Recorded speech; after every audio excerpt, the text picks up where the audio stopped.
Good afternoon, everyone. Thank you very much for joining. I've got two unbelievably great guests on today. So you guys are going to be, you're in store for a really, really cool call. So Jenna Hoover and Rob, the house guy, Gillespie, is with me down there. So good seeing you guys. Thank you for joining. I want to get into this quickly. I got a couple housekeeping items, but the two of you guys are really different investors in different markets, different strategies. But the cool thing is they're both striving are thriving, not doing surviving and thriving at the same time. You're not only surviving, but you're thriving in today's new crazy market. So we're going to do a deep dive into exactly how they're doing it, so you guys can kind of ethically map what you're doing with how they're doing it now. So sort of copying them, if you will, in an ethically right way. So so we're going to get into some really specific strategies. So get your mindset right. Get ready to take some notes. Because again, we're going to go into some really good details, and really you can start taking action on this stuff this afternoon. So there's no time like now, even with today's market. So that's what we're going to talk about today. So a couple of quick housekeeping items before we jump in. First off, Greg and I missed last week's call, so our apologies for sure. It was due to a variety of unforeseen circumstances, and that's definitely not the norm. So we're going to have these calls every Wednesday at 3 p.m. That's the plan. And I know many of you have found like a lot of value out of these calls. So the feedback has been crazy, overwhelming, all positive, and we really thank you for that. The emails that a lot of you guys have been sending in, it's really uplifted our entire team. So on behalf of everyone at Realeflow, really appreciate it. So thank you very much. Even if we didn't reply to you, surely hasn't gone unnoticed for sure. So thank you. So again, mark your calendars every Wednesday at 3 p.m. Be on the lookout for emails from Greg about these calls. Typically, we send them Monday, Tuesday, and Wednesday. But you can also visit investorshift.com at any time to register for those calls. And the registration is on the right-hand side, right in the middle. So there's a little tile there. And then with investorshift.com, just a friendly reminder that we curate the articles every day. So what we do, and my team will look at all the articles as it relates to you as real estate investors, and we'll write a short little synopsis of what the article is saying and why it's important to you. And if you're like me, that's all I read is the synopsis and then keep going. But if you want to dig deeper into the article, we provide a link there for you too. The feedback button on the top right-hand side, the contribute button, you guys have been using that. Thank you very much. I highly recommend all of you guys to take a look at that and let us know how we can make this better for you, or if you have something that you'd like to contribute to our group, we're definitely interested in that. And then finally, we have a really cool resource section at the bottom that we continue to update with all the government type stuff, but then as we're shifting back into some kind of new normalcy, you'll see that resource tab just continue to grow as things change. So first, let me introduce Jenna. So you've been a real estate investor for 7 years, and the cool thing is she's been a Realeflow user for 7 years too. So thank you for that, Jenna. That's awesome. So I know you started in wholesaling and rehabbing, and you're recently now a licensed realtor, and your business has shifted a little bit. So I want to get into that today with the group. She has a really nice portfolio of rentals too. So, and only one unperforming, I think. Is that right, Jenna? What do you mean? What's that? Unperforming? You mean like vacancy? Yeah, one that's either not paying rent, or because all of them are, we talked a little bit, all of them are paying rent except for one perhaps, or are they all paying rent right now? Well, no, everybody is paying rent. We just had a couple people that we modified their payments just because, you know, they were able to pay partial, and then they were kind of waiting for some unemployment. So then we waited for the other portion. So knock on wood, we had 100% payment the last, the last pay, I think it was in April, and then we have until the 6th before anybody's late in May, but we've been very lenient whenever it comes to their rent. That's awesome that you're doing that. And Greg and Jeff and I talked about people over profits, and I know you follow that same logic. So that's awesome that you did that for your renters. So the other really cool thing about Jenna, she's mother of 2, and that's very cool. But she pours her heart and soul into empowering other moms and other female entrepreneurs. So that's really, really awesome. So thank you for that too, Jenna. And really dynamic person. So you're going to get, if you don't know her already, you're really in store. And same for Rob. So Rob, the house guy, Gillespie. Rob, you're not a mom, right? I'm not a mom. So Rob's a dad. He's a heck of an investor. He's a great educator too. So you guys both have a boy and a girl, correct? Yeah. Older son, my son's in college, and then I have a daughter that's a junior in high school. Well, neither one are in college now. Now they're both like studying in their rooms with laptops, but they should be in college and high school. That's me too. That's me too.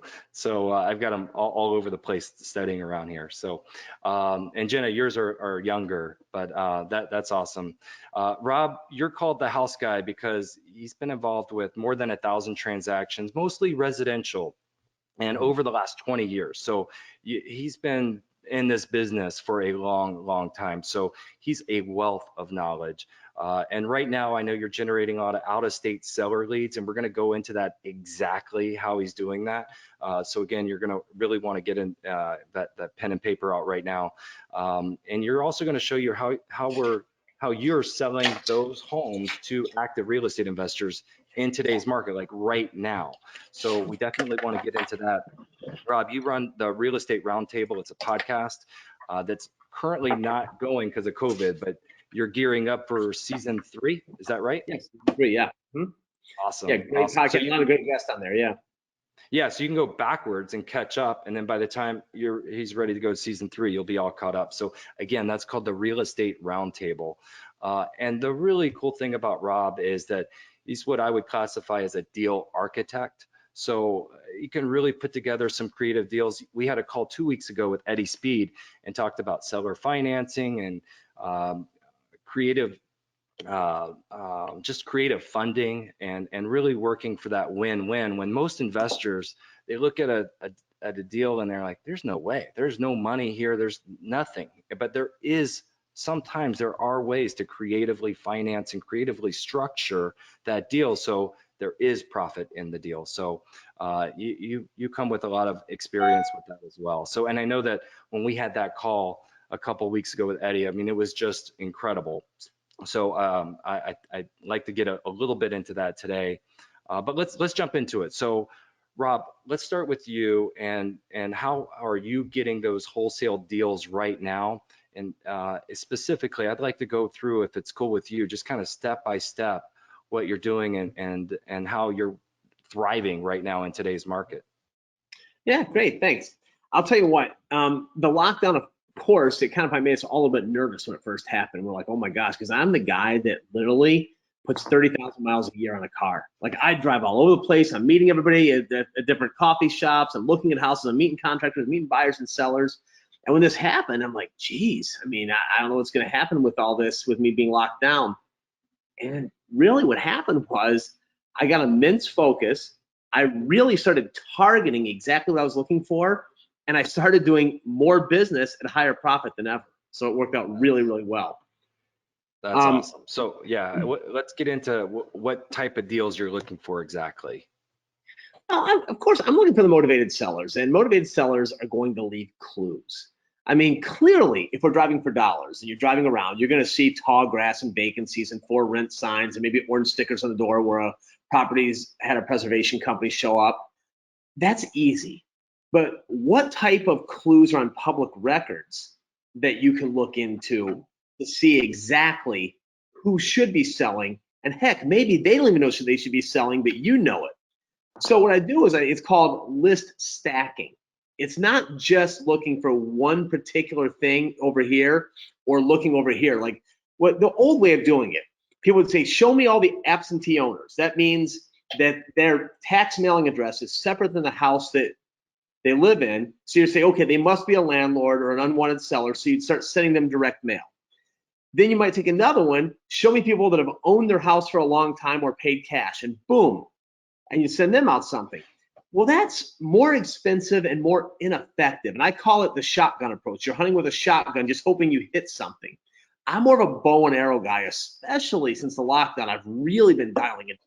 So I'll stack that list. I'll say, show me the absentee owners, check. Then I'll say, show me the ones that live out of state, check. Show me the ones that paid cash and have no mortgage, check. Then I use Realeflow. I mean, spoiler alert that, I'm on here because I'm a big Realeflow user. And you can actually go in there and say, show me the ones that should be vacant or zombie, check. And that will take that list of just being absentee from like 7,000 people in a zip code down to maybe 350, which is huge because they have so many common denominators. It's sort of like if you were on a dating app saying, show me a potential mate that likes racing cars and doing real estate and flying and everything else. You're like, that's the perfect person for me. Well, this is the perfect seller for me. So I just bring them all down through list stacking. Cool. So when you have that really targeted list, do you have targeted direct mail, or how do you go? Do you skip trace it? How do you reach out to that person in a targeted way? Or yeah, go ahead. Yeah. Now I happen to do skip trace. I've done some direct mail. Direct mail is fine, but especially if you get into the direct mail on a large scale, if you're not bringing it down to a very small amount and you're spending, let's say, north of 10,000 per month in direct mail, which to some people might sound like outrageous, but I know people spend 100,000 in direct mail. Right. And when you do that, you're going to get such an influx of calls, and a lot won't be good. Some will be good.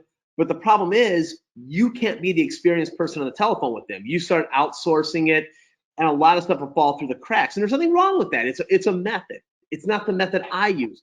I like to try to personally take my calls because, like you said earlier, a deal engineer, someone that can really figure what's the best solution for everybody involved. Because it'd be like going to a doctor and saying, well, here's kind of what's wrong. And you want to hear, well, here's some of your options. You could have surgery. We could try therapy. We could try a knee brace. We could try a pill, whatever it is. But you give them some options of what might work for them and start building that relationship and that bond. And the only way that can really be done is direct one-on-one contact. So when you ask if I skip trace, yes, I do. I do skip trace. And then I'll reach out via text, via phone call, and via social media. I'll find them a lot of times in my skip trace on LinkedIn, on Facebook, and just shoot them a message saying, hey, my name's Rob. I think I have the right person. It looks like you have a house over in 44102, and I own some properties over there. Maybe you and I should talk. I mean, I don't know what you want to do with this. Maybe you want to sell it. Maybe you want to buy some more, but we should be friends. You almost always get a text back. Hey, thanks for reaching out, man. That's great. Where do you own over there? And you start conversation, and then next thing you know, you're either selling them something else or buying theirs or being a resource for them, because no just means no for now, not no forever. No right. Means, no, I don't want to sell now, but now that I've had an eviction, they stole my furnace, my plumbing. Yeah, maybe I would like to talk to you, Rob. Yeah, and that's pretty much you as a trusted I have resource. a question, Go ahead, if you don't mind me jumping in. You said that when you target people that are absentee owner or out of state, and then you said they paid cash and then either vacant or zombie, have you done them where it's not paid off? And if so, like, do they seem, I guess my question is, if they've already paid it off and they bought it in cash, are they as motivated as somebody who still has a mortgage on it? Great question. Well, it's just that's a great question, Jenna. And the truth is, that is a method you can take. See, I'm looking for the person that if I negotiate it down to $1, they have the ability to sell it to me for $1. Okay, so that's, yeah, I just didn't know if they were as highly motivated, like, I got it, got to get out of it. No, they're probably more motivated, quite honestly, if they owe $50,000 or $60,000 on it and it's vacant and they're out of state. But then I'm either going to be limited to a short sale or a subject to deal or paying more for the property than I want to. And I run out of money and time before I run out of people that own them free and clear. I think that's the key point. There's so many people out there that are ready, able, and willing to sell their house right now, especially absentee owners. Jenna, how do you juxtaposition between what Rob's doing and what you're doing in your market? Because I know it's a little different. Well, and that's kind of why I asked that, because typically my lists that I do, I don't do the paid off. I do them where they have a certain percentage of equity in them. And so that's why I'm learning, I'm taking notes just like everybody else is, because one thing I love about Rob is that his business model is different from mine, and I feel like I'm always learning just like everybody else. And so I want to learn from him. I actually want to focus more in my business coming up on what he does just because I've already done and learned and specialize in all the other things that we do. But when we send out lists, we target, the absentee. We don't necessarily always pick out of state, but we want the absentee owner that has a property that's sitting there vacant. And so in that situation, they could be a landlord that it's just sitting there and it's not helping them. So I want somebody who's sitting there like, oh, I have this mortgage payment and I'm not getting any rent. And then what we do is we send them information out, and we use like the AI leads. And I approach them as an investor first, because like you had mentioned, I'm a licensed realtor in Pennsylvania. So I approach them as an investor, and if it's a great deal for me as an investor, and Rob has actually been a great help for me just with his knowledge on creative financing as well, because we've had a lot of people that have a mortgage on them. They just don't want to deal with the payments anymore. And then we're able to kind of come in and buy it subject to their existing mortgage or do something creative. And I've actually probably annoyed him a lot with my phone calls, just helping me structure some of these until I've gotten more savvy at them.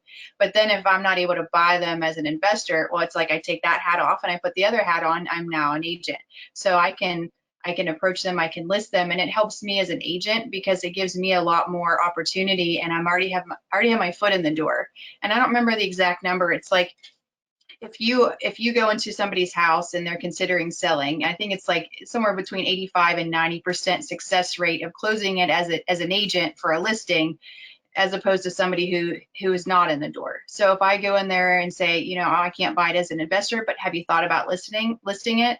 Now I have a super high percentage success rate of getting a listing. So if anybody out there is licensed and they're thinking like, man, how do I get more listings? Start sending out direct mail letters as an investor. So it's great. You'll get great leads and you can do great deals, but also you're going to have a way better shot at getting some of these listings than anybody else, because these sellers may sit there and think, yeah, I didn't even think about selling it until now. So you're like literally for the first kid at the playground is kind of like what I like to say. So that's kind of the difference with what we're doing is we're approaching them as an investor, and then also utilizing the leads as agents. Do you have to any different type of disclosure now that you're an agent? I have to disclose that I am an agent. That's just pretty much it. So at the beginning of the conversation, as an investor, you have to disclose that I'm an agent as well, which you can use that to your advantage, right? Yeah, absolutely. And it gives me more, I guess, credentials, because they know that I would have more knowledge, I guess, compared to just any person off the street, because I am licensed to sell and buy in Pennsylvania. Very cool. So Rob, anything to add to that? No, I think that's brilliant that she's an agent as well. I know I missed the boat on that. I guarantee I could end up with a ton of listings if I did that. I actually went to class, went through all the classes, and never took the test. I decided it wasn't for me. I'd rather not disclose I'm an agent. I'd rather be the dumb old guy that's just in here buying a house and I don't have a leg up on the seller. So that's why I chose not to do it. But no, absolutely, I think it's a great. I chose not to do it until recently. I was doing it for 7 years and was not licensed. My partner was, so we had the perks of him being licensed, but I actually didn't do it. And then, I decided, you know what, I feel like I'm more face-to-face and better at the sales and marketing than my partner is. So I said, I'll get my license too. Well, I know the one thing that I'm sure we both share in it is, and I love that Realeflow does this, is the people over profits. And I've always practiced that. And I know Jenna's doing the exact same thing now with her listing it. When I go in, if I'm buying your house and I'm telling you, let's call it the magical $100,000 house that probably does not exist anywhere, but it was always that $100,000 house. If I'm going to go in and say, hey, I'm going to pay 70 grand for it. And the reason I'm paying 70,000, or maybe I'm going to say 50 because it needs 20,000 repairs, because I'm an investor and I need to make some profit on this house and it's equity. You can most certainly list this house. You can clean it up, put it out in the market, show it, and you can get that full amount. You can make all the money that I'm going to make. As a matter of fact, I'll introduce you to a couple of my realtor friends that are really good. I get no kickbacks from them. They are literally just a third party that does a good job for me. They can do a good job for you. And I'll give you my contractors if you want to fix it up yourself.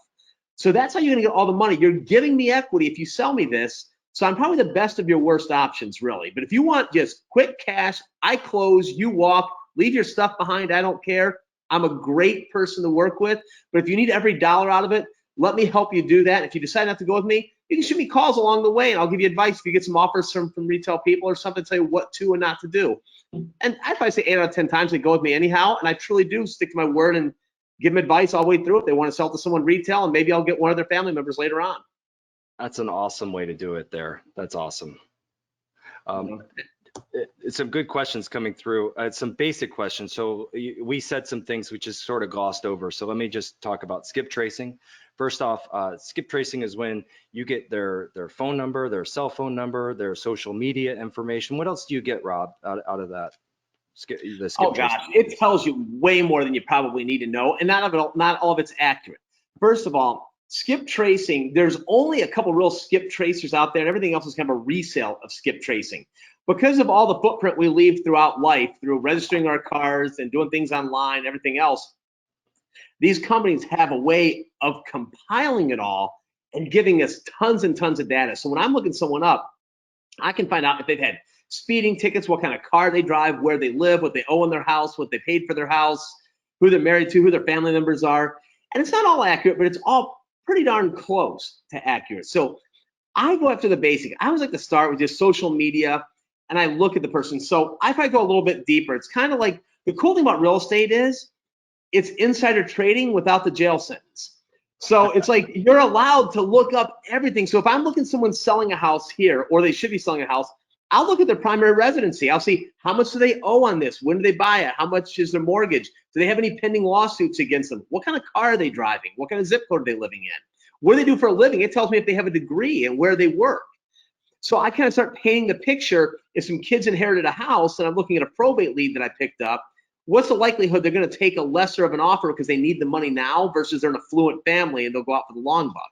So I start analyzing that in my head ahead of time before I ever go. And the one thing, getting your mind right about all of this, is my thing in skip tracing. I picture everybody that if I'm trying to find someone that owns this house, I think they have a $20,000 check with my name on it. And all I got to do is find them and I can get it. If I find them, they're going to give me a check and say, oh, Rob, here's your check. I'm sorry. I'm glad you found me. So you work that hard at finding somebody. It's not like you're finding them for a couple dollars. You could literally make a lot of money on finding this right person for the right deal. So I just try to wrap my head around that first, and that's what keeps me focused for that whole 45 minutes that I dig someone out. Yeah, we've got skip tracing coming into Realeflow soon. So within the next couple of months. Yeah, so that's going to be cool for sure. And the other big term that was thrown out was AI, Jenna. So you blew some minds when you said AI. There's a lot of people that don't know what AI stands for, artificial intelligence. So Jenna, I'll let you describe it, then I'll fill in kind of the details with my Realeflow hat on. But how do you use the AI, and where do you see the value of it? Well, it's kind of whenever Rob was talking about his leads, and he said about like shooting with it, he said like a shotgun or something, I think he said, versus like the bow and arrow. Yeah. The way that I compare it is very similar to that. It's like you have all your leads that you get, and then what Realeflow does is it has artificial intelligence. It's going to figure out of all those leads that we have, if there's 1,000 leads, it's basically going to take it like almost like a sifter, and it's going to sift out the ones where it's going to look at so many different components that we're not able, I guess, as humans to wrap our brains around. Like they're going to look at the age of the house, what magazines does this person subscribe to, does it have a porch, does it not, is it screened in? There's all these components based on the person and the property and the age and how much is owed on it for it to hand us almost those ones on a silver platter, where it's going to say, okay, based on everything you're looking for, and then I'm combining it with the AI, the artificial intelligence, it's going to hand you the ones where it's going to say this one has a higher propensity to sell in the next 90 days. So you're to look at it as like, a higher for wholesaling or as a retail. So like there's different things, or as a rehab property. So kind of like what Rob said is you're going to have your factors when you stack them, but then you're going to put in, I want my minimum sellability index score to be a 500. And so anything, the smaller the number, the worse it is, the higher the number, the better or higher quality of a lead that it is. And so like when we were setting out, just for example, our first campaign that we did, I just wanted for me to be a better product of the product, I kind of said, all right, I like Realeflow, but I'm going to make sure I use this too. So I want to be an accurate cheerleader. And so I sent out, I think it was 57 that I sent out. And I think it has a feature where it's going to, if I have duplicates, it's going to not send 2 to the same landlord. So I think it was 54 that ended up sending out. And I think I sent 2 postcards, 2 different, a postcard 2 different times. So my total was like only like, I don't know, 80 couple dollars to send it, because the postcards are like, 50 couple cents. So I spent $80 on this campaign, and I had 13 calls. So when I look at that, I mean, I'm terrible at math. I'll admit that. I don't know what that, what that return, rate was, like, as far as, like my response rate is what I meant. So I had 54, 13 calls back. I had about 7 that I weeded out that were pretty good from just like desktop analysis. And out of that, we had, we went and looked at some of them. And so we had 2 really good ones. One was going to be, it's still available. It's just, I didn't have the manpower to take on a full gut rehab in like January at that point, whenever we did that. But then we got the other one we moved forward on, and it was a subject to deal, which Rob helped me set up. And so, my payment that I pay their mortgage of $300, and I get $600 in rent. It was already occupied. So I'm literally sitting here every single month collecting $300 positive dollars for an $80 campaign that I just sent out just to like wing it and see if it worked. I mean, so it's just fantastic when you look at that, because, and it was almost creepy whenever some of the people were calling back, because they were like, we were just sitting here eating pizza the other day, and I thought, we need to do something with this house. And sure enough, your letter came. And it was like, I wish I was filming these conversations, because like everybody was like, I didn't get anybody that was mean to me. Everybody was like, thank you so much for your letter. It came at the perfect time. Yeah, it's been sitting here vacant. Yeah, we've been thinking about, like, it's everybody that could have, you sift them all out and say, here's your top 13 or top 7 out of this list of 1,000 that would have been worth your time. And it did it all for me. Yeah, that was a great explanation, Jenna. We should definitely get you on the payroll somehow, because I don't think I've ever explained it that well. But just to fill in a couple of things real quick, and then I want to get moving on to education. This is not a pitch by any stretch. I see your comments coming in. But what we did was we have over 136 billion data points. We just shove it into a artificial intelligence machine learning, where it actually is like a genetic algorithm, and it looks for correlation. So that person that you saw, they may have fallen in the same 30 situation or 30 categories that somebody did 3 years ago, and that the system realized, hey, this person needs to sell their house. They may not even know that they need to sell their house yet, but we can see, we just correlating what's happened in the past, and we map that onto what's in the future, and it really is cool. It's eerie cool. So, and the amount of data that's out there on you as an individual is shocking. It's really frightening, actually.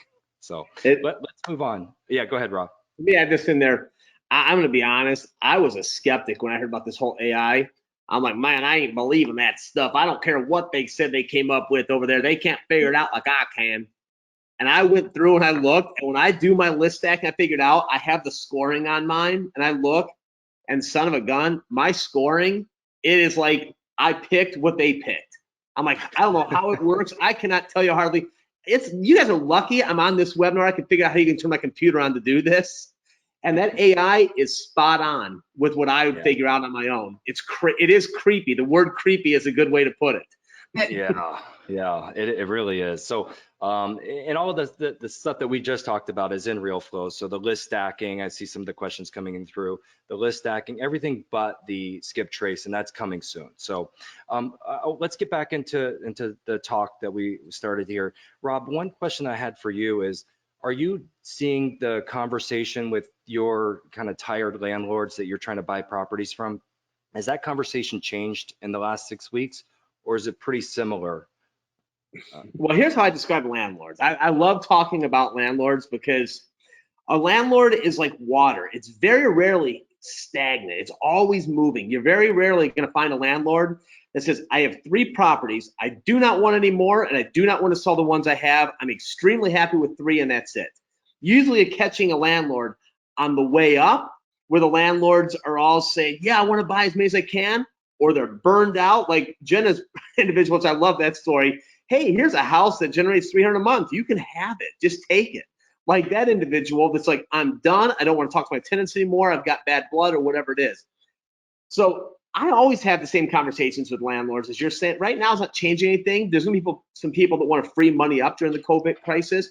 And there's plenty of people that are scared of the stock market and want to put money into the real estate market. So as a wholesaler, as a middleman, basically, It's we just 3:30. sorry, it tells me what time it is every 30 minutes.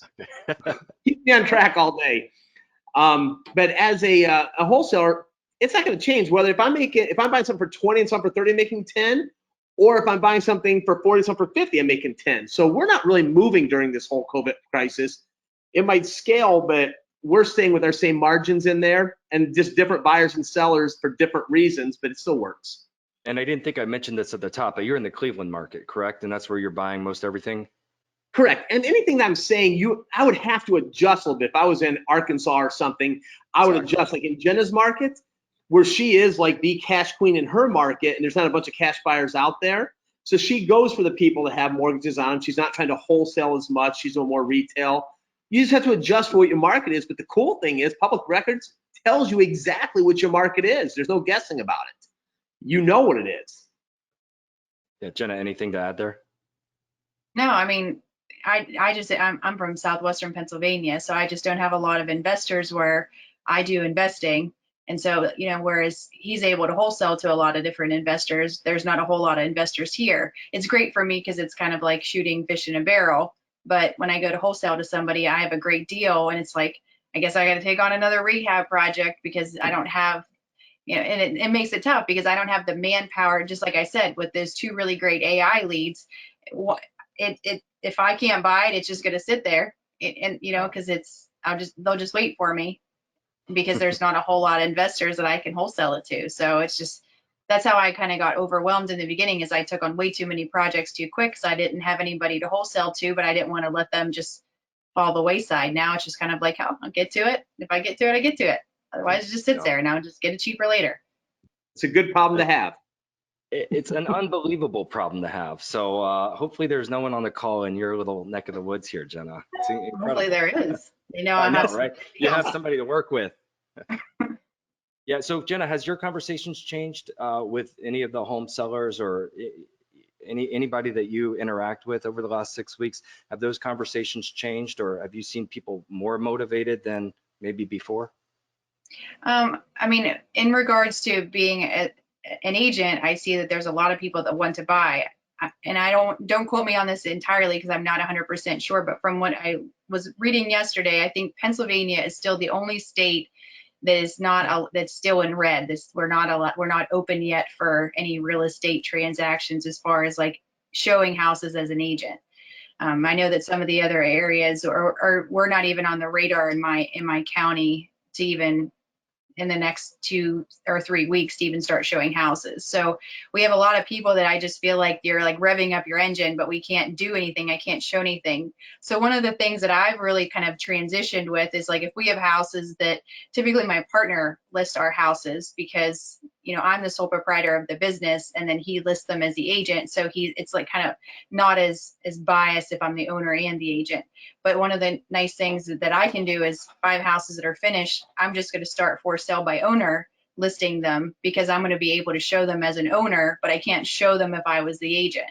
So it gives me kind of the first shot that I'm not a lot of people are listing houses right now because you can't have an agent go list it for you. Well, just so happens that I can list them, on for sale by owner, and I feel comfortable that, I know that I would be properly represented because I'd represent myself probably pretty good. And so I can, list them and have people have opportunities to buy them, whereas they can't even look at any other houses but mine now. Yeah, that's cool. And the really neat thing with an agent is you also get buyers in too that come to you directly. So I know you had a buyer during this COVID situation. So can you just describe that buyer and how you found them a deal and how you managed to close on that deal during this COVID situation? Yeah, they reached out to me through some of my Facebook marketing that I do. And so they contacted me and they were looking for a particular house, and I showed them some of the ones that they were interested in, but I saw one that hit the market on a certain day, and I said, hey, this hit the market. Seems like it would be what you would like. I know it needs some work. It's a foreclosure. And they were like, I don't know if I feel like fixing anything up. It's going to be work. We want something that's easy and move and ready. And I said, just go look at it. Just, just work with me here. So I showed it to them, and they're like, man, it's a great property, great structure, and it's not very old. It just needs some cosmetic stuff because the people that lost it to the bank took everything with them, including the kitchen and the flooring. And so it just was beat up. I mean, and the water shutoffs, they took those too, of course. So it just had some damage and had some cosmetic things. And I said, well, if you're interested in this one, I know some great construction people. And so as an agent, I'm not able to show houses or do anything now. They were kind of grandfathered in because they had their contract in place. And so we were still able to close that property. But since I'm not able to have that additional stream of income as an agent, now what we kind of transitioned our business into is almost like a construction consultant.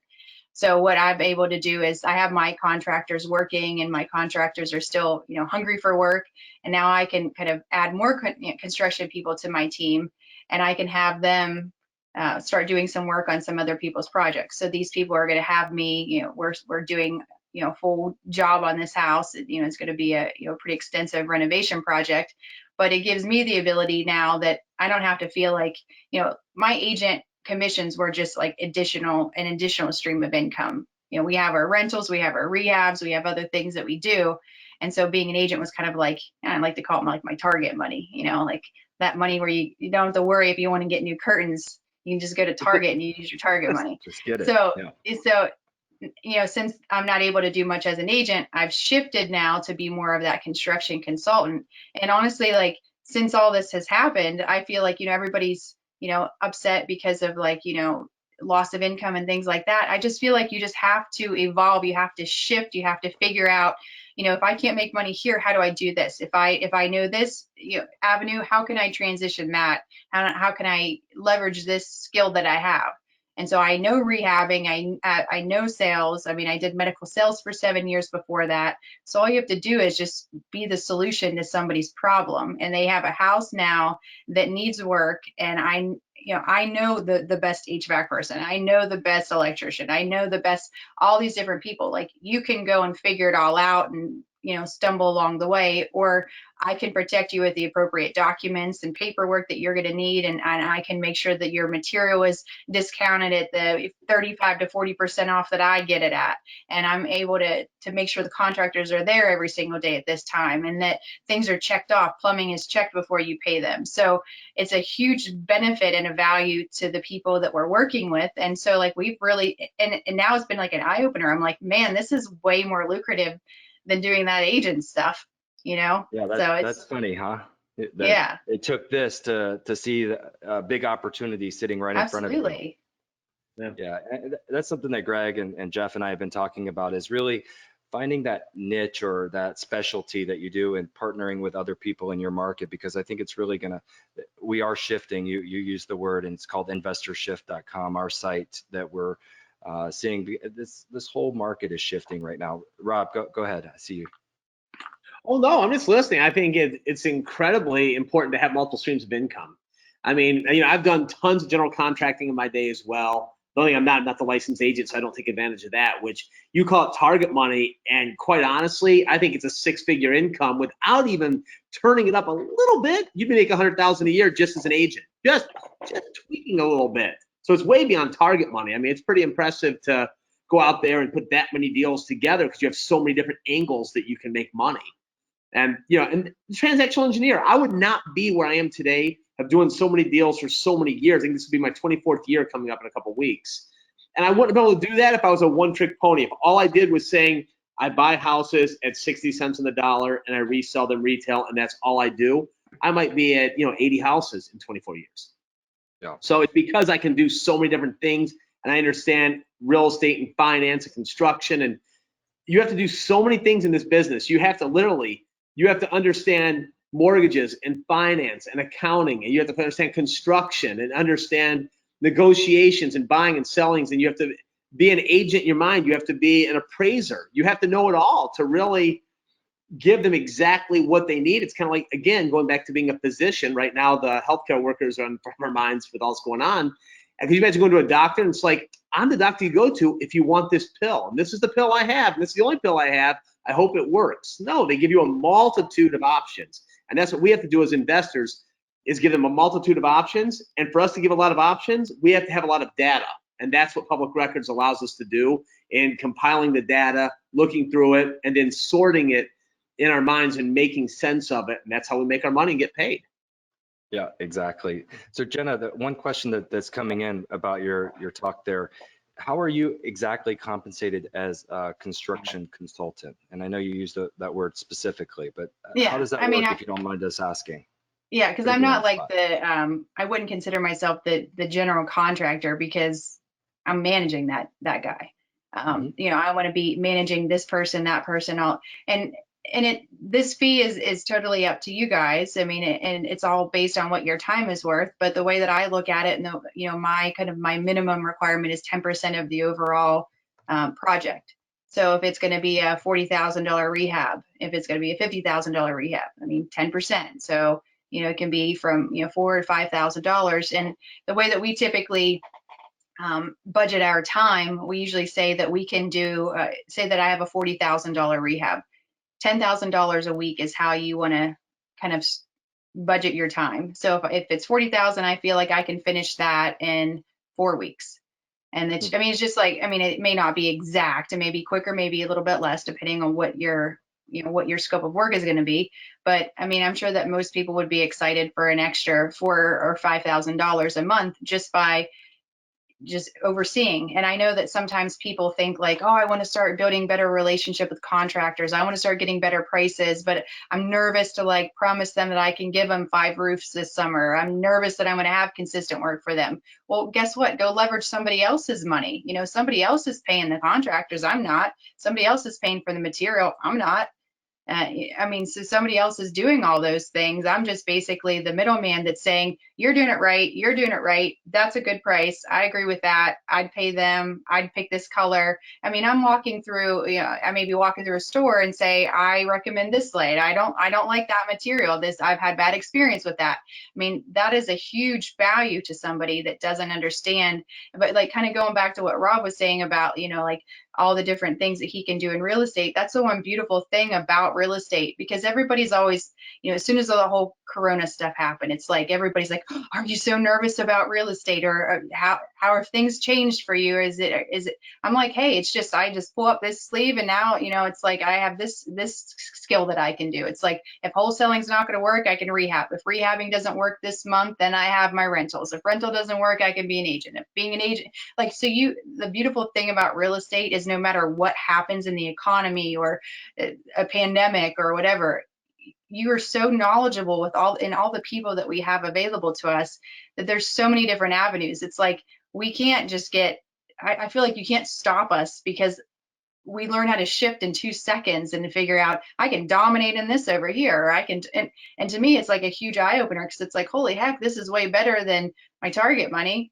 You know, and I wasn't focusing on that. I was just like, you know, being an agent was just a benefit. And if I got leads and things like that, great. But, you know, my primary focus is rehabbing and in our rental business and other, you know, some other things that we do. But, you know, being an agent was like, you know, some bonus, but now this is like definitely going to be way better. I can say this, if we ended this webinar right now and nobody got anything out of it, I can tell you it was worth my time being on here, because what you just described is construction consulting, which is a new word that I heard. General contract is one thing, but construction consultant, I do that all the time for tons of people. Get paid for it, Rob. I don't get paid. I go, hey, here's my construction guy. Here's this. So everybody that's listening to this, if Rob's your construction consultant, add 10% in for Uncle Rob on the next one. That's a great move. I promise you, I'm buying new curtains at Target because of that line right there. I'm a construction consultant now. I love it. I have a contractor friend that I've known for 25 years plus, and he's just coincidentally has started your business, Jenna. So he will find the buyers and find basically a house to renovate and go buy that house. They buy the house and he does the renovations, and he makes a ton of money and he has no risk on that. Yeah, it's a great model. Jenna, knowing what you know now, would you become an agent first, or would you start investing first? I mean, it's like what do they say, like the chicken or the egg? I mean, they're both fine. I think having my license is great, just because it just gives me like some added perks, but I don't feel like I have to have my license to get started. I feel like it was easier for me to get my license because I've already pretty much learned most of the stuff along the way. Like, and I feel like as an agent now, I didn't really need a whole lot of training for my brokerage to get me up and running because I know what the next step is. I know, okay, we have the inspection, then we have the appraisal, and what we need these documents. Oh, we need to have the final walkthrough document, especially right now, like while we're all, our brokerage, we're locked down. I mean, I can't get in there. I mean, I have a key, but we're not open. So it's not like my broker is sitting here hand holding me and telling me like, okay, you have these 3 closings coming up. Make sure you get this document and that one. I know that document is required. So I feel like it was way easier for me to get up and running because I had the real estate experience. So, I mean, it doesn't take much to get your license. I mean, in Pennsylvania, it was like, I don't know, 60 hours of one thing and 75 of the other. I mean, I did them, 2 evenings a week for a couple weeks, and then you go take your test, and it's, $50 or something to take your test. So, I mean, it's not that difficult, or you can do them online, but it gives you great knowledge on either way, whichever you start. If you start with one first, if you start with the other first, each of them will help you kind of ping pong the other industry. Perfect. Cool. So we've talked about finding deals so far. I want to transition on funding deals, and then finally, how do you sell the deals on the back end? So we talked about finding a lot already. For the people that came in late, we're going to have this recording later, so you can catch up on that. But let's talk about funding now. So I know that you guys do it a little differently. Rob, why don't I start with you and talk about your transactional funding and the other ways you fund deals today, and has that changed at all for you specifically? Yeah, I mean, everything's changed in the last couple of weeks with money. It's definitely switched around a little bit. First things I look at is everything we're doing here is just a tool in the box. So your money is a tool in your toolbox. So you have to look at, what are you using it for? What is your end game in this? Are you going to keep this long-term as a rental? Are you going to get in and out of this in 6 months, 12 months, or 6 hours? So that's going to first determine where you get your money from, is how long you're going to have it out. The cost of the capital is not nearly as important to me as the availability of the capital, because people will get so hung up in interest rates between 9% or 20%. But if you're going to have the money out for 3 or 4 months, who cares? It doesn't really matter. I mean, you're going to be making, $30,000, and what they're going to make $1,800 instead of $1,400. It really is irrelevant at that point. So on wholesaling, we will once in a while do an assignment of contract. We're doing an assignment of contract next week. We're going to close on one, but it's like a $230,000 deal. So we're not going to go bring money in to close that and resell it. We can if we have to, but we prefer not to. I self-fund some stuff. Sometimes I bring in transactional funding. Just depends on how many deals I have going. Right now, I think I counted last night, between things we're sitting in an inventory, we have in contract, or we're in the middle of selling, I think we have 36 deals going right now. So we're in some various stage of those. So if a lot of those start popping at one time, I'll be bringing in transactional funding. If everything's a little bit slow right now, I might be the transactional fundor. Right. So, that's how we're doing it right now. Yep. Jenna, how about you? What are you seeing out there? As far as lenders, Lenders, have they tightened up? LTVs changed, or not loaning at all? Or what are you seeing? I mean, I haven't really seen a whole lot. Like the difference that I'm seeing, like when it comes to traditional banks, like the government loans have changed. Their guidelines have tightened up a whole lot. Rob and I were actually talking about this. I don't know, we're on another webinar or doing something. Maybe we just talking on the phone, just like FHA guidelines. We had people that scores were allowed to be here credit wise, and now they just brought them up. So like that's one thing that I'm not nervous about it, because I'm sure that once things level out, things will level out with them as well. But when they change the guidelines and somebody has to have 100 points higher of a credit score or 80 points higher, then that kind of weeds out some of your buyers that you're going to be able to have. But when it comes to our lenders, I mean, everybody seems to be pretty consistent with where they've always been. And kind of times like this, I'm not saying that you want to really take advantage of the situation as far as like people that just lost money in the stock market, because I personally know what it's like back in 2008 when I lost half of my retirement in the stock market. But the people that are sitting there that did lose money in the stock market, this is kind of like that perfect opportunity to remind them like, hey, you can take that money and you can roll it into some sort of like a self-directed IRA and lend on my real estate deals, and it's secured by a mortgage. It has a promissory note. You're lost payee. There's a lien on the property. You're the first lien holder. So I can't sell the house until you get paid. So I'm not saying that it's way more secure, but I'm just saying in that situation, you could lose half of it in the stock market, or you can invest it in mine and Rob's deals. Yep. Right. Exactly. So, and Realeflow, we have a funding component too. We have a new one coming out in a couple of weeks. So, really, money should not be your problem. It really shouldn't be. So, if it is, then let definitely work on that, because there's lots of opportunity out there, especially right now, believe it or not. So, if I can say this real fast, let me just put one interjection in that.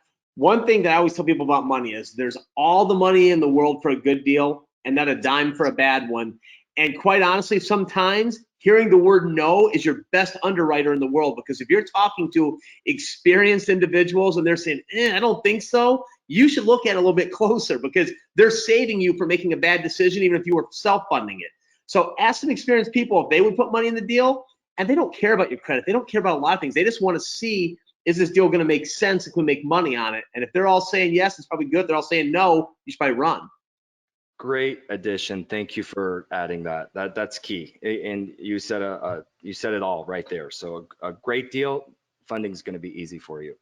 So buyers. So let's talk through buyers. Rob, let's start with you again. I know you've been doing this for a long time. So what does your buyer network look like, and how do you manage that? I really pride myself in being an off-market guy. I try not to put a lot of stuff, especially MLS. No offense, Jen, I'm not a big MLS listing type person. But even putting it out there to my list and putting it all over Facebook and Craigslist and everything else, I try to have more personal relationships, that I know that this is what this person buys in this certain area, and I drop them a live phone call. And let's face it, my buyers list is probably 7,000 people, and I probably sell the same 25. Over and over again. There's a ton of tire kickers. So right now, especially more than ever, nothing wrong with wholesalers. Love wholesalers. I'm a wholesaler. And I don't mind dealing with wholesalers, but you have to let me know that that's what your intentions are, is to sell it, and how you're going to do it. So I don't want to give you one of my properties and let you tie it up in contract to send to your list when I'm not even sending it to my own, and then hopefully sell it. And if you can't, you just leave me holding the bag. So if you have a direct cash buyer, or you have the cash to close it, we're in business. But you can't just go market the property, because I can market it myself. And I just look for people that really have the ability to close cash. And I don't go real crazy with bank statements and letters and all that stuff. I just ask them flat out, and I take people's word for it. And I just say, just don't lie to me. Tell me the truth. We can all make some money on this deal. Let's just figure out how to do it. Yeah. Jenna, how about you? When you have a property that you're ready to sell, what do you do from your agent hat on now? Well, and I don't always go into it with being an agent, just because, for example, like my first deal I sold, I found my buyer in 7 hours on Facebook. I've probably sold, I can't even count how many properties just by marketing and on Facebook. And we don't do a whole lot of Craigslist, because that gets a little sketch these days. But we do a lot of stuff on, a couple of different sites. I market them, on Zillow. So, but when it comes to doing anything, when it comes to on the MLS, I'm particular about the pictures that we're taking, but all we do is we've kind of built a brand over the last 7 years. So our properties typically have the same tile, the same this, the same that. It's just people have seen our houses over and over again, so they know the quality of that they're going to be. And so it's just, do you like the location is going to be the only variation, or the only factor. So if they think, man, I really like that house, too bad it sold. Well, here's going to be another one coming up. So we always keep our buyers list. We know exactly, what somebody's looking for, beds and bath. And that's why it's good to put them into your buyers list within Realeflow. We have a house that we're working on right now. It's not going to be done for probably a couple months, because it's a huge complete gut job. It's the oldest house in our area that we have. It's just a fantastic project, but we're not going to be done, like I said, for a while. But I've had my buyer for 2 months now, and they live in Georgia. So, I mean, it's just people that follow you. And that's why it's like always so important to always be posting your project, like letting people know who you are, what you do, how you do it, and sharing some of your finished project. It's almost like your online credibility packet, like your online portfolio, so people can see the progress. And some people will say, like, why do you post pictures of your house, like when it's, and when it's demoed? Well, I want people to see behind the walls. I mean, I want people to see the quality of our work. I mean, if I put in, insulation, that was an expense. So I want somebody to see that it's there, not that it's a sexy picture with insulation and studs. It's just because I want people to see the quality. So it's just here's the price, here's the location, and you know what I do. So do you want it or not? And then we put it on the MLS because we want to use it as a comp, or we want to continue to build our agent portfolios as well. So, I mean, we have a lot of different avenues of what we do. Really use it as a marketing tool for future deals too and future buyers. But all of your buyers, Jenna, are they all retail? Do you ever have a wholesale deal ever? Yeah, we've had wholesale deals. Okay. And so, I mean, like, and we're also like learning a lot more about like creative financing stuff. So if I'm buying something subject to, then we're going to be able to start doing some creative things where we may be qualifying somebody else. And that's Rob's been helping me with that. So he's been, when it comes to rehabbing, I mean, that's my specialty. When it comes to all marketing and all those things, they're my specialty. But some of the creative type of stuff that Rob has done in his 24 years, since I'm not even 24. No, I'm kidding. But the experience that he's had, I'm really starting to just be a sponge around him, and just like, he said, like, no deal is a bad deal. It's just how do you figure out how to structure it? Kind of like you said about Eddie Speed. It's like, he's able to take something where somebody else would just kind of throw it out and be like, that's a garbage deal. And these guys are going to say no. Like, we can still, every call is going to be monetized in some way. So, we're starting to focus more on that, just so that we're not leaving anything out there. Yeah. Perfect. So if you're starting brand new, so let's imagine you don't have these years and years of experience. Rob, I'm going to start with you, but how would you cultivate a buyer's list quickly? I love the word buyer's list, because I get blown up all the time. People ask me, Rob, can I put you to my buyer's list? Great. What are you selling me? Well, I don't have anything to sell you. Well, don't put me on a list. Clearly, you already have my number. Clearly, we're already talking. So I kind of already on your list, but you have nothing to sell me. So when you have something to sell me, call me. So again, the best deals in the world will generate your buyer's list. Like, I'll take once in a while, I will drop some little nuggets out there, some bait, because each type of house is going to be a different type of bait. Kind of, if you're fishing for a shark, you're going to use red meat on the end of a hook. You're going to use a minnow for like a bass. So it's the same thing. If I'm putting an inner city rental property on Facebook, which, Jenna, you are so right. Like, Facebook Marketplace is crazy for selling houses. I mean, probably because it takes the scam ability out of it, because they can just look at your profile to see if you're a real human being or not. People are lazy too. They don't want to go to anything else. They just want to look while they're looking at somebody's, like, their ex-girlfriend's cat, and just scroll and be like, oh, let's look for a house too while we're there. But go on. Sorry. So, like, I'll put like later on today, I'm going to put a couple of Cleveland rentals out there on Facebook Marketplace. I will literally probably have 40 people hit me by tomorrow morning. Well, out of all those, because I have a handful of those, I can start sifting through. I start with on Marketplace, and I say, hey, just shoot me a text. I'd rather communicate on there. So now I know who they are in Marketplace, and I have their cell phone number. And then I start going, hey, I can email you something over there. So now I have their name, their cell phone number, and their Facebook profile, and I start building my list off of that. And it's basically off of one thing that you have in contract. Now, a lot of times, I will not put the address on there, because that's what wholesaling is a gray area sometimes. If I just have your house in contract and I start acting like an unlicensed realtor, that's frowned upon by a lot of states. So I'll put, hey, I have a 3-bedroom, 1-bath house that brings in $650 a month. It's on the west side of Cleveland. Give me a call, and I'll just put a picture of one of my houses up there. That generates the calls. Then we'll get into specifics on it. When they start asking for address, I go, well, I'll make sure you're a real person first, and let's have a conversation. And I start building that relationship that only I can do, versus sending it to a third-party call center to do. It's not going to be the same relationship. So inside of a week, I could build a darn good buyer's list if I was starting all over in any town, USA. So the key to finding money and to find buyers is to have a great deal, right? Yeah, exactly. It starts with the deal. Go ahead, 100%. Jenna. Jenna, can you give us a little bit of a different take on how you would generate, let's say you've got a property right now, how do you generate new buyers, assuming you're starting from scratch? Well, kind of like what he said, you can market them, online on Facebook Marketplace. Ask other agents or ask other sellers that are in your area. Ask them, and one of the beautiful things about Realeflow is the power matching. So what you have to do is just put in your property, and if you don't have anybody within your buyers list, you just click on that, and it's going to show you all 35,000 Realeflow users that have the buying criteria that meets the exact information or the specs of your particular property. So then you can contact those people. Your phone keeps yelling at us, but it gives us the ability to market to those people that maybe you never even knew of before. One thing we always do is we put banners or signs on our property that it's like a 4x6 sign that's gonna say our information, our phone number.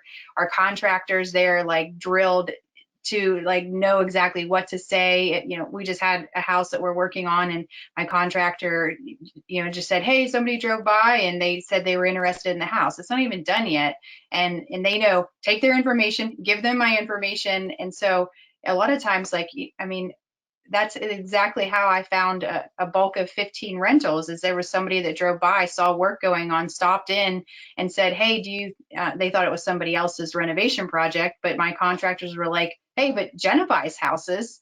And so they got their information for me, and I ended up buying 15 rental units from this local landlord because you get so much opportunity from the work that you're doing, posting online. People love to watch renovation projects. So if you're posting before pictures, after pictures, during pictures, buyers are going to start watching and following your projects. And a lot of them, we have our buyer before we even finish, just because they've been watching their house. They feel like it's their house. Yeah, that's awesome advice. And I love that both of you guys are on here because you are different. Jenna, you're doing more finished work, where Rob, you're doing more wholesale deals. So that's good to have both of your opinions there. Go ahead, Rob. What's funny is, I've been a Realeflow user probably for 6 or 7 years, just as you have. I've never messed very extensively with that power matching, and I know it's a powerful tool. I'll teach you, just like I did with AI.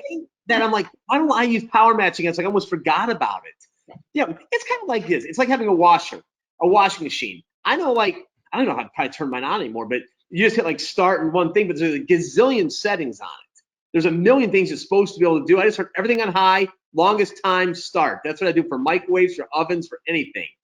And it's the same thing with Realeflow. There's a million buttons on there. I don't use half of them, but my gosh, I wonder how much money I'm leaving on the table by not using power matching now that I'm thinking about that. So definitely. I want a tutorial on that later. I know somebody who knows about Jen will take care of that. The other thing in Realeflow, not to make this a Realeflow commercial, but we also have active cash buyers, and you can sort on transactions in the last 3 months. So you can find who's actively buying homes in a certain zip code, or you can draw a little polygon, or you can do the whole area, your whole marketplace. So there's a lot of data sitting in there that you can leverage immediately. But to Rob's point, have that deal in hand before you reach out to them. You're just wasting their time without the deal in hand. Yep. So there's buyers out there, trust me. There's plenty of buyers out there right now in today's market, and you just got to match the numbers up. Are you guys seeing any? I know you're both in kind of rural markets. I'm down in South Florida, and our market is definitely shifted downward instantly, like 5-10%. It's gone down from a wholesale point of view. Rob, I see you trying to jump in. Go ahead. No, it's like I said, here some not much. It makes me excited about Southern Florida though, because next year my daughter's a junior. When she graduates, I'll be your neighbor down there. Awesome. And I keep telling my wife, I want that market to plummet in Southern Florida. I need it to be cheap when I get down there because it's high right now. Here, not so much anymore. Right now, we're still doing okay with. I can't say for Jenna, I do stuff in rural areas because I live about 45 minutes outside of Cleveland. So my rural areas, I'm like Jenna. I'm in like the only player in town. There's no one to wholesale to. If I buy it, I take it retail. But there's no one really competing against me either. Cleveland, it's still a very saturated market. I'm not noticing any downturns. The only thing I'm noticing is that all my buyers that were buying on private money, they're gone, and I'm only selling to true cash buyers now, the people that have real liquid money in their bank accounts. So it hasn't started driving it down yet, but I'm not saying it won't. Yeah, Cleveland's an interesting market. I mean, short sales, that's the reason Realeflow started in '06, because short sales were a big deal in '06. And everyone, I remember talking to Greg, I'm like, this is stupid. Like, short sales is such a tiny little segment of the marketplace, you know?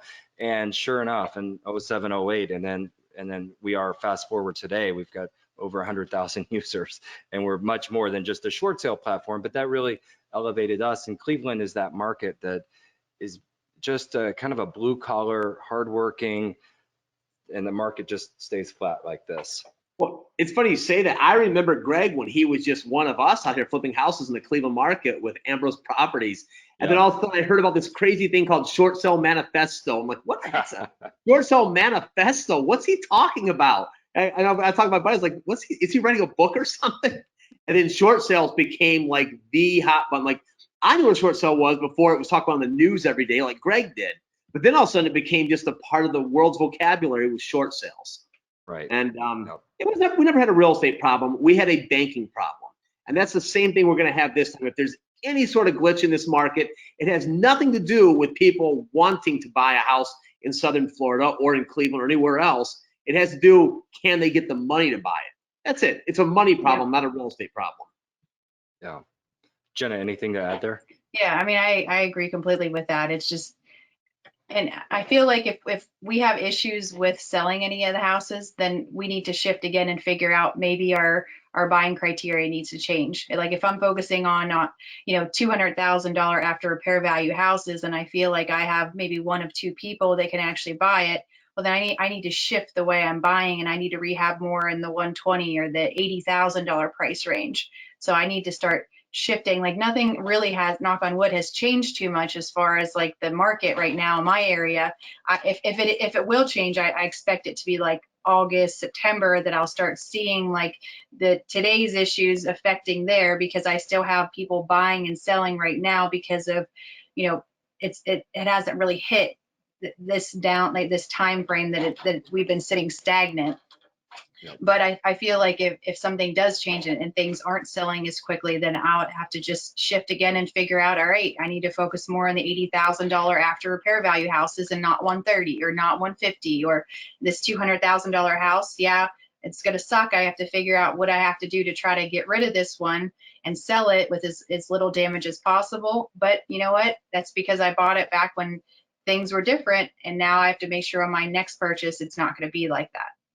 Exactly. Yeah. Shifting is the key word there. And that's what we're all doing right now at this moment. So Rob, you were telling me about a deal yesterday, and can you go through that again for me personally, actually, because and for everyone on the call, because I think creative financing and creative deal structuring is going to be really, really critical for all of us in this new normal. So yeah, go ahead, Rob. Take it away. I'd love to hear about this again.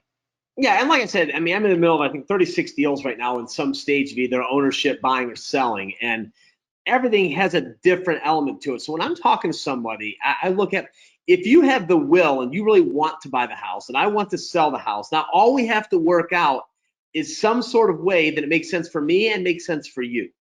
Right. And it's not necessarily just you writing a big check, especially with right now, because even people that have a lot of money, they want to hang on to some of the money. They don't want to let it all go, because we all have the fear of the unknown. Like, what if things are going to dry up in the next couple months or something, which I don't feel they will, but people have that fear. So like, I have a deal going right now that we had bought, and a gentleman owned it inside of his self-directed IRA. Well, he had went through a divorce, kind of given up on life, and just didn't pay the real estate taxes on it. And it had a real big tax bill on it, about $22,500, $23,000 in a tax bill. And it was getting ready to go into tax foreclosure, which clearly with the COVID thing, it shut that down, no tax foreclosure. And I had used AI, and I built a custom Facebook list off of Realeflow, and we did some Facebook marketing, and it brought a wholesaler on. The wholesaler actually— Let me interrupt you real quick, just so everyone knows what he's saying, because his questions are going to come through instantly. I know it. So just let me clarify what he just said. So he uses the AI list, and then he exports it out of Realeflow as a Facebook custom audience. He uploads it into Facebook, and we match about 75% on average of we just have the addresses, and the owner name, and we can match that to their actual profile. And now, Rob, you're serving up ads in their news feed. Is that And there's correct? training on that within the training. Yeah. Just so everybody knows, there's specific training on how to do that because I'm terrible at technology, so I need a step-by-step guide. So it's there. And listen, And with- I know how to tell time, but I can't tell you how my watch works. So I'm just going to tell you this, that go. Yeah, sorry, one more thing real quick on the training, because I don't want to, I just know these are coming through. So the training is completely free. You can get a free account at Realeflow, realeflow.com, and all the trainings are opened up. We did that for you guys for COVID, with everyone staying at home and get some education. So that's all open and unlocked for everyone. Go ahead, Rob, sorry. Oh, that's awesome. I'm going to go watch some of it then. Yeah. So I got the calls in and ended up getting this call, and we ended up taking the house over, and we actually closed on it, took it out of the IRA and put it into one of our holding companies. And that was one that I lightly put out there on Facebook Marketplace. I built my buyers list by probably 200 people off of that ad. It was so simple. I just said, hey, look, I have this house. It's a 3-unit, non-performing. You cannot get inside of this house. This house is going to be, I took the pictures personally. I talked to the people personally. They want to stay, but they're not paying right now. I'm not bothering them during the lockdown. And you can't go in because I'm not going to disturb them on this. However, these are the legit pictures. It's in a redevelopment area of Cleveland, and I want $19,900 for it. Well, my phone blows up. So, well, I should say my Facebook Marketplace blows up. I say, go ahead and text me. Then I get on calls with some of the people. So here was how I positioned this. I said, look, I want $19,900 for this house. There's $23,000 in back taxes on it that you have to take, but you can work out a payment plan with the county over 24 months on those. So that's all on you. You cannot go in, but these are the pictures I took. The thing should be bringing in $1,700 a month. You're more than welcome to use my attorney if you'd like to do the eviction, or use my lease agreements to get them on track once it opens back up, but that's not an option. If you want to walk through and you want to untrack, it's $99,000. I'll stick it on the MLS. Now the $20,000, I want you to write me a check for it. And the individual that bought it said, well, I'd like to not spend that money because I'm gonna have to clean it up and do this and that. And I said, do you have $5,000 that you can put down on it? She goes, yeah, I can do $5,000. That's fine. I want a premium because I'm going to carry you. $5,000 down, $20,000 mortgage.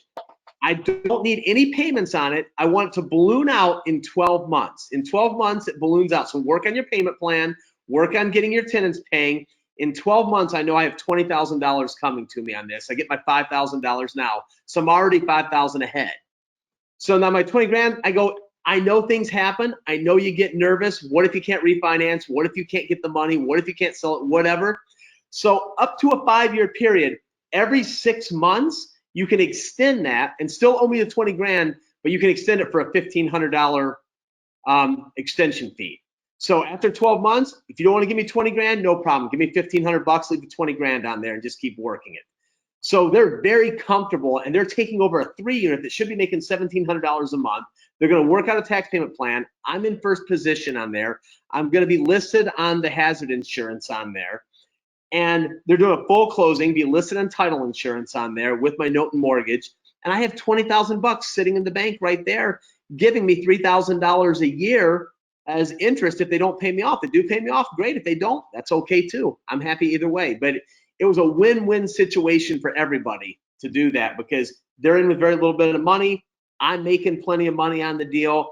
The tenants aren't under a bunch of pressure to let a bunch of people through right now, and it should go well for everyone. That's awesome. How did you structure that deal from a legal point of view? Did you do it yourself? Did you have an attorney? Who did you work with to structure that? I did it myself. I mean, I just wrote a purchase agreement. I said it's $5,000 to $20,000. I wrote all the terms down in there. We're actually going to closing probably on Monday or Tuesday on that. Actually, right before the webinar, she just texted. I've talked to the title company today, and title works back. Everything's good on it. I'll draft my own note and mortgage on that just because I've done so many of them and I have them on my computer and I can plug and play it. However, you can get an attorney to do it for probably a couple $100. I mean, it's very simple. And all I do is, because my buyer is actually out of town with an in-town partner. So what I'm doing is I'll just take that note and mortgage and everything, and I'll just email to the title company and have them put that in the closing package with the remote closer. They'll get it all signed and notarized for me, send it back, record the mortgage, give me a lender's policy on the title insurance, so I'm covered in there, and then I'll just put the note in my file and good to go. That's really cool. I think that those kinds of deals and those kinds of structures, they're just going to grow more and more as time moves out and as institutional lending gets a little weird. So that's got to be a tool in your tool belt for sure. It has to be with creative financing. Jenna, anything to add there? No, I think like even to take it a step further, I mean, and you structure these type of things, and there's so many other investors that are out there and say like, man, I wish I could be in your shoes in that spot, in that deal, and just collecting that paycheck. I mean, taking it a step further and then just selling that whole entire thing to another investor. I mean, there's just so many creative ways of things that you can do with that. Yeah, I always try to bring it down to just normal business. Forget about real estate, and it's just a normal business. And any business, you have what's called cost of goods sold. If I'm manufacturing a telephone, even though Apple's charging me $1,100 for it, they probably have $200 into building it.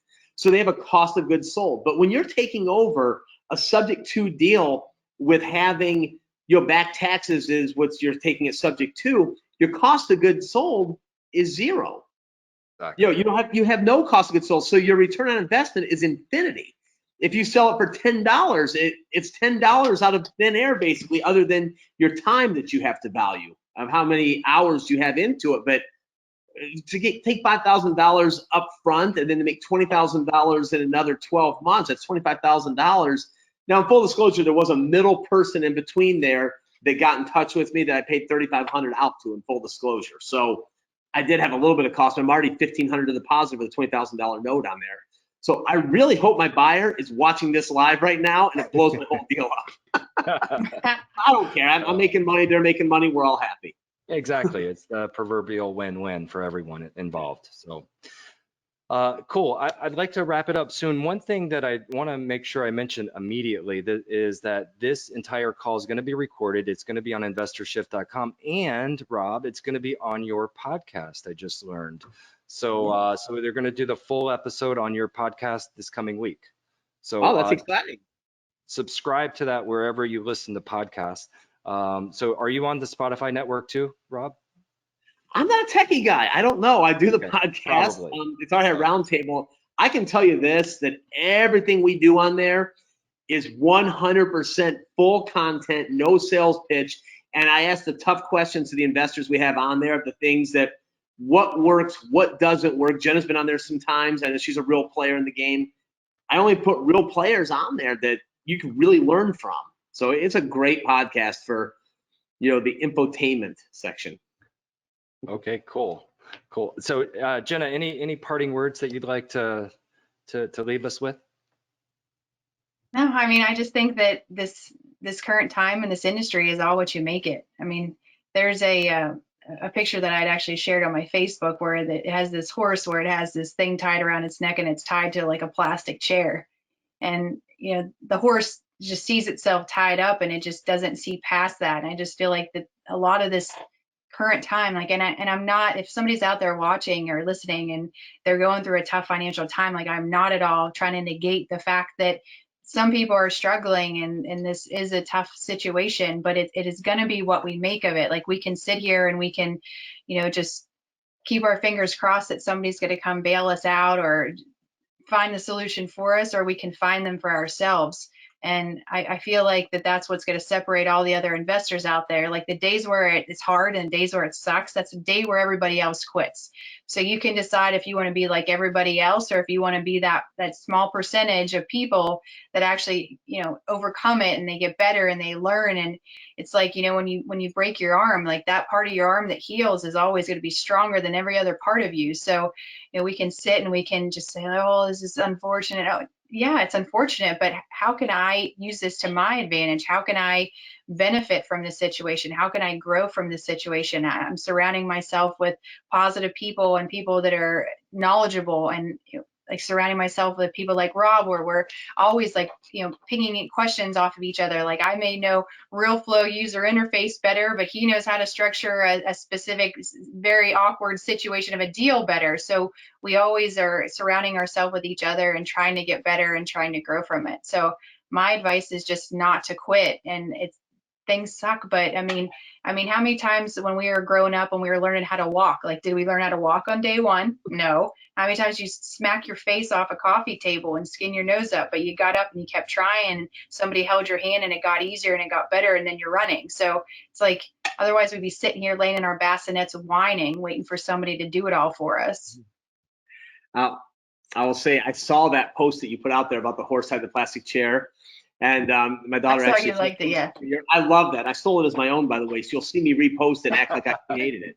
But that was amazing. And if one thing I'm going to say is, I don't care how long you've done something or how much you think you don't know everything. I learned stuff on this webinar from Jenna on this. I'm telling you, I did. And the one thing, limiting beliefs will paralyze you. Limiting beliefs, you will just not take action, and you'll think you're so set in your ways. And I just went through this. I had one of my investors called me, and she ended up buying this property, and it was in a complete rental neighborhood, something that I've only ever sold rental properties there. And she just wanted to sell. And I was like, well, I probably put a tenant there and just sell the thing off 35 grand, be done, make you money. And she goes, no, Rob, I think I'm going to go ahead. I'm going to rehab this, and I'm going to sell it retail. Like, no one buys retail. That's crazy. It's a 2-bedroom in a D area that it's a rental neighborhood. I'm sorry.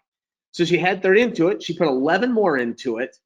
She texted me on Saturday morning. It went live Friday evening. She goes, Rob, I have multiple showings today. By Saturday night, she texted me, full price offer at $79,900. Sold for someone with a good credit score, with a good solid loan in place, and there's no reason it shouldn't close.